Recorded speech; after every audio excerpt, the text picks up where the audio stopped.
कब खत्म होगा कोरोना वायरस का ये स्ट्रगल और आगे कैसी रहने वाली है भारत की पूरी अर्थव्यवस्था? क्या मंदी आएगी या बढ़ेगी? प्रोग्रेशन होगा या स्टैग्नेशन होगा?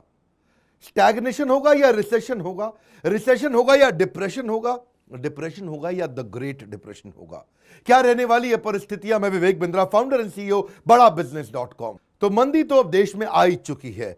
पिछले साल दिसंबर तक की हालत बहुत खराब हो चुकी थी। जीडीपी का आंकड़ा लगातार नीचे गिर रहा था। फिस्कल डेफिसिट हाथ के कंट्रोल में नहीं था। साधारण भाषा में समझिए, तीन प्रकार के कर्व हो सकते हैं हमारे देश में इस समय। एक होता है वी कर्व, यानी कि जब मार्केट, पूरी इंडस्ट्री नीचे गई, देश की इकोनॉमी नीचे गई और अचानक उठ के वापस आई।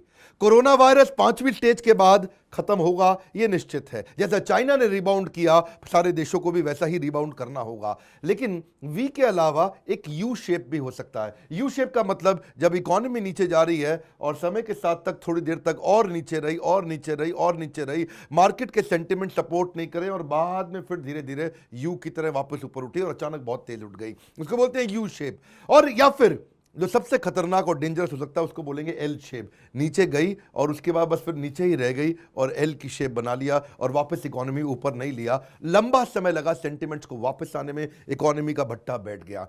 किसी भी परिस्थिति के अंदर तीन प्रकार के बिजनेसेस रहने वाले हैं यहां पे। एक होगा विनर और एक होगा लूजर और एक होगा इन बिटवीनर। विनर, लूजर और इन बिटवीनर को समझते हैं। विनर कौन होने वाला है? जैसे ई कॉमर्स मार्केट प्लेसेस थे और इस दौरान अमेजॉन ने एक बड़ी अपॉर्चुनिटी देखी और ई कॉमर्स और मार्केट प्लेस के बिजनेसेस को ग्रो करना ही था। अमेजॉन ने लगभग 1 लाख नई नौकरियां लगाई पूरी दुनिया भर में। JD.com नाम की एक चाइनीज कंपनी, जिसका अनमैन्ड व्हीकल और इनकी अनमैन्ड शॉप्स तो पहले ही थी। अनमैन्ड मतलब जहां पे कोई आदमी ही ना हो। अनमैन्ड वेयर हाउसेज इनके पहले ही टेक्नोलॉजी बेस्ड हुआ करते थे, पर इन्होंने अनमैन्ड व्हीकल बहुत सारे ऐड कर दिए। ड्रोन के द्वारा सर्विसेज देनी शुरू करी। वुहान में इन्होंने बहुत सारी सर्विसेज दी। अनमैन्ड व्हीकल का मतलब क्या है? वो गाड़ी या वो ड्रोन जिसमें इंसान की जरूरत ही ना पड़े। दूसरी तरफ एंटरटेनमेंट और स्ट्रीमिंग और गेमिंग वालों के बिजनेस बहुत ज्यादा बढ़े।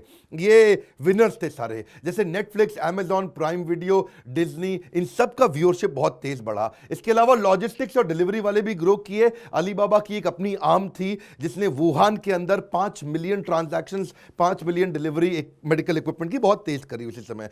अब क्योंकि सारे ऑफिसेज बंद हो गए थे, तो वीडियो कॉन्फ्रेंसिंग वाले बहुत तेज ग्रो किए इसमें और ग्रो करते चले जाएंगे। जैसे वेबएक्स है, स्काइप है, जूम है। इन्होंने डिजिटली लोगों के कॉन्फ्रेंसेस बिल्ड किए। होटल्स में जाना लोगों ने बंद किया, कॉन्फ्रेंस हॉल्स बंद हो गए, ऑफिसेज बंद हो गए, लोगों ने वर्क फ्रॉम होम काम किया, तो वेबएक्स, स्काइप और जूम का बिजनेस बहुत तेज बढ़ा। या फिर दूसरी तरफ उनका भी बिजनेस बहुत बढ़ता है जो नॉन साइक्लिकल बिजनेस में होते हैं। नॉन साइक्लिकल क्या मतलब होता है? जिसका कोई साइकिल नहीं है कि कब उठेगा कब बढ़ेगा। नॉन साइक्लिकल मतलब ये बढ़ना ही बढ़ना है। नॉन साइक्लिकल का मतलब ये अपने आप ही बढ़ेगा। वो कैसे है? जो कंज्यूमर एसेंशियल में काम करते हैं, ये नॉन साइक्लिकल है। इनकी कोई साइकिल ऊपर नीचे नहीं होती। टूथपेस्ट हमेशा बिकेगा ही बिकेगा, साबुन बिकेगा ही, शैम्पू बिकेगा, ग्रोसरी का माल बिकेगा, कॉस्मेटिक्स बिकनी है और शराबी ने शराब पीनी पीनी है। तो ये नॉन साइक्लिकल है। या फिर फार्मास्यूटिकल बिजनेस, जो भी कोई दवाइयों के बिजनेस होते हैं, उसकी डिमांड हमेशा इन इलास्टिक रहती है। इलास्टिक मतलब इलास्टिक लचीला होता है, बढ़ता घटता रहता है, पर ये इन इलास्टिक रहता है। इंसुलिन की दवाई लेनी ही लेनी है, जिसने भी लेनी है वो लेगा आपसे, अगर रिसेशन होगा तो भी लेगा। लेकिन इसी समय कोरोना के टाइम पे कहीं लूजर भी हो गए, जो लोग सारे बिजनेस खत्म कर गए, बर्बाद होते चले गए। जैसे एयरलाइंस, ट्रैवल, क्रूज, इन लोग को बहुत समय लगेगा रिवाइव करने में। इन्वेस्टमेंट बैंकर, अब कोई इन्वेस्टमेंट हो नहीं रही है। मार्केट के सेंटिमेंट्स डाउन हो चुके, इकोनॉमी और शेयर मार्केट लगातार नीचे जा रही है। टूरिज्म, ऑयल एंड गैस या कंस्ट्रक्शन तो पहले से ही बर्बाद हो चुका था। लगभग 5.5-6 लाख मकान हमारे देश में ऐसे हैं जो बन चुके हैं पर बिक नहीं रहे हैं। माइनिंग के अंदर नई इन्वेस्टमेंट नहीं आ रही। रिटेल चलने में थोड़ा दिक्कत आ रहा है। जो ट्रेडिशनल तरीके का रिटेल था उसको दिक्कतें आएंगी, कुछ दिन तो चलेगा लेकिन फिर स्ट्रगल बढ़ेगा क्योंकि दुकानें बंद हो रही हैं। एम्प्लॉयमेंट सर्विसेज की दिक्कत है। प्रोफेशनल स्पोर्ट्स के ऊपर जो बिजनेसेस टिकते थे वो कम हो गए क्योंकि लोग अभी खेलने के लिए नहीं निकल रहे हैं। ट्रांसपोर्टेशन के बिजनेस तो डूब ही रहे हैं। एंटरटेनमेंट, सिनेमा, बाकी सारे सैलून, फूड, लेजर, हॉस्पिटैलिटी, ये सब बर्बाद हुए। इसके अलावा ऑफिस सप्लाई, स्टेशनरी, क्योंकि ऑफिस के बिजनेस बंद हुए। गिफ्ट स्टोर, अब समझो कि कोई प्रिंटिंग का या फिर फर्नीचर का कोई अगर बिजनेस हो, वो इसमें भी थोड़ा फर्क आया है। मोटर व्हीकल डीलर्स को भी दिक्कत आई है। होम फर्निशिंग, एनर्जी कंपनीज, अब समझो प्राइवेट इक्विटी, वेंचर कैपिटल भी इस समय डूबे हैं क्योंकि सबके बिजनेसेस की वैल्यूएशंस कम हुई है इस समय। न्यूज़पेपर, किताबें, डायरेक्टरी पब्लिशिंग करने वाले बिजनेस या फिर सीमेंट, कंक्रीट और प्रोडक्ट मैन्युफैक्चरिंग को भी बहुत असर पड़ा है, बिल्डिंग मटेरियल और सप्लाई डीलर्स को भी बहुत असर पड़ा है, पर इन सब के बीच में कुछ इन बिटवीनर भी थे। इन बिटवीनर आगे कैसे जाएंगे उसके भी रूल्स हैं कुछ, जैसे banking, health care, education, manufacturing, ये बीच में रहने वाले हैं, या तो ये ऊपर उठेंगे या नीचे गिरेंगे। आप एक बात समझिए, post crisis it depends on one question.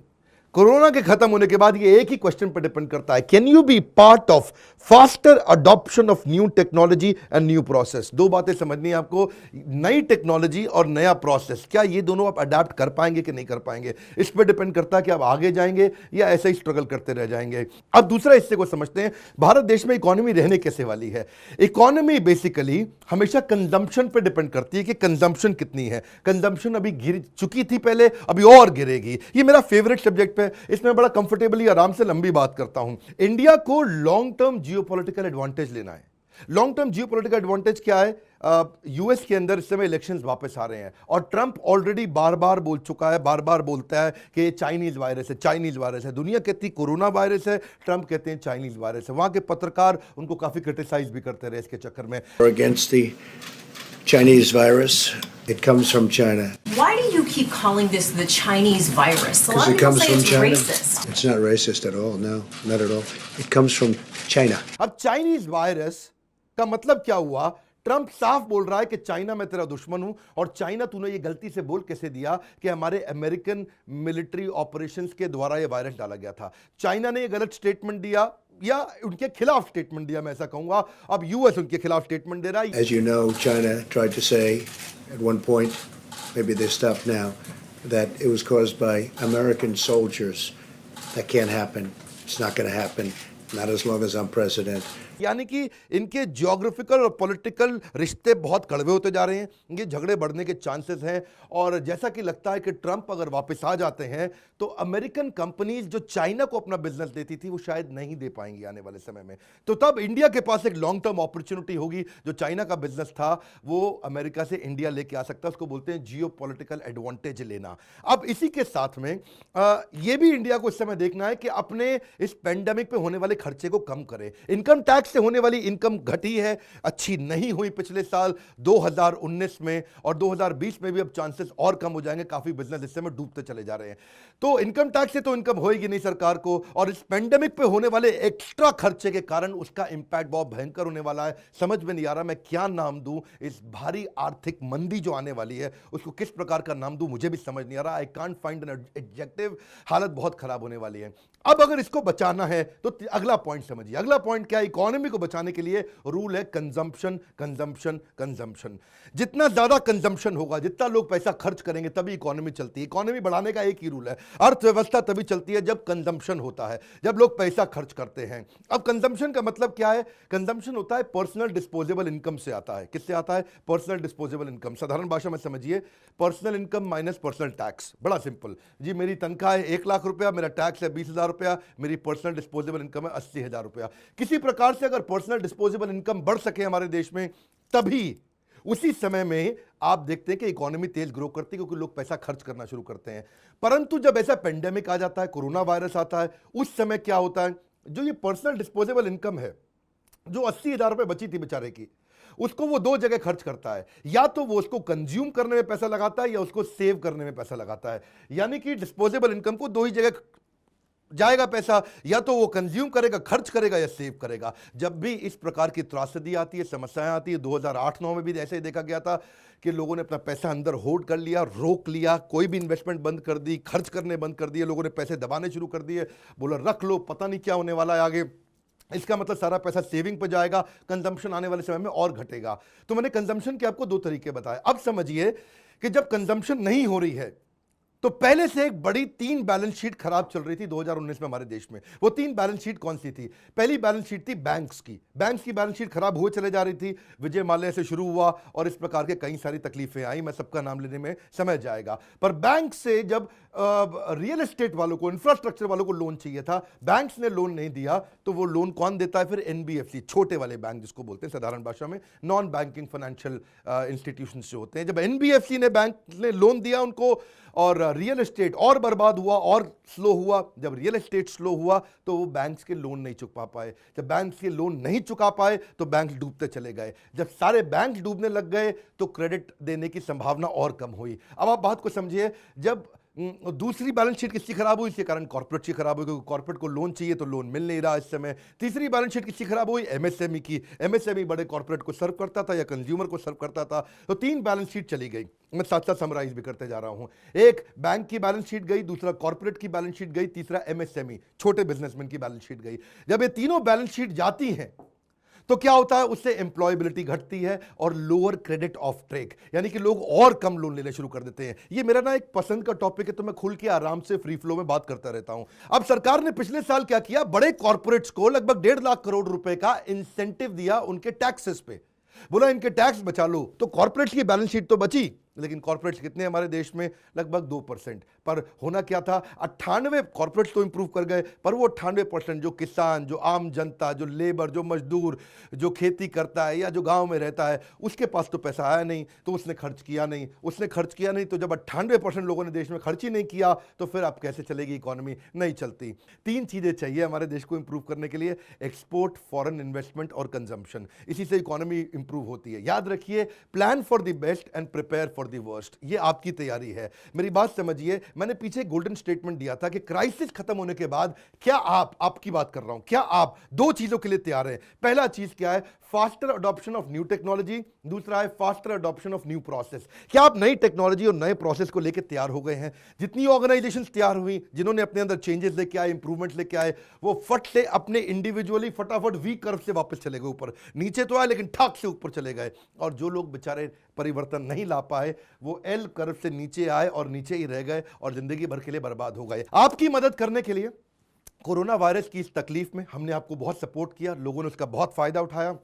हमने एक कैंपेन रन किया था, learn at home campaign. Learn at home campaign, ये हमने हैशटैग भी चलाया और आपने इसमें हमारा बहुत सहयोग भी किया कि हम देश को बताना चाहते थे कि इन 15 दिन, 20 दिन, 30 दिन के अंदर घर बैठ के बहुत कुछ सीखें और बड़े बाउंस बैक की तैयारी करें।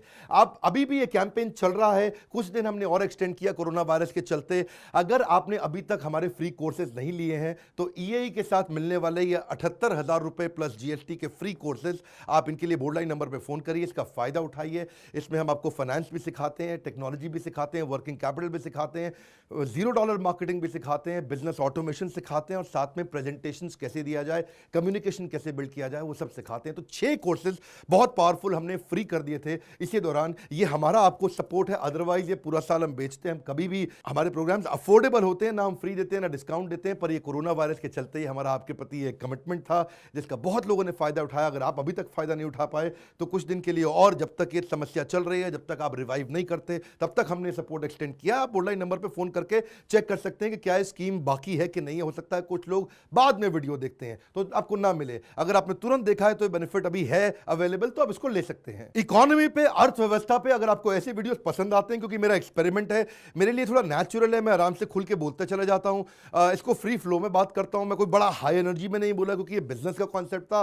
अगर आपको अच्छा लगा तो लाइक तो जरूर करिए। दूसरा, नीचे बताइए क्या, जैसे यस बैंक क्यों डूबा, किस लिए डूबा, इस प्रकार की केस स्टडीज अगर आप और चाहते हैं जिससे अर्थव्यवस्था पे क्या असर पड़ता है। अभी आप जानते हैं कि मिडिल ईस्ट के अंदर जो बैरल था वो 30% और सस्ता हो गया, जो तेल बहुत सस्ता हुआ, उसके कारण हमारे देश में क्या असर आया, मैं एक लाइन में आपको बता भी देता हूं। उसका असर यह आया कि जब तेल सस्ता हुआ तो हमारा जो फिस्कल डेफिसिट पे उसका इंपैक्ट आया। समझिए जो $50 या $50 का बैरल है उदाहरण के रूप में, वो अगर $30 का हो गया तो जो $20 की बचत है वो सरकार को एक्स्ट्रा हुई, क्योंकि उनके पास इतने का बजट था, उनका डॉलर का आउटफ्लो होना था, डॉलर का आउटफ्लो कम हुआ। अगर आप इस सब चीज़ों को और सीखना चाहते हैं, समझना चाहते हैं, नीचे कमेंट बॉक्स में बताइए। और अगर आप बिजनेस सीखना चाहते हैं, ग्रो करना चाहते हैं, यही मेरी एक्सपर्टीज़ है, यही मैं सिखाता हूं।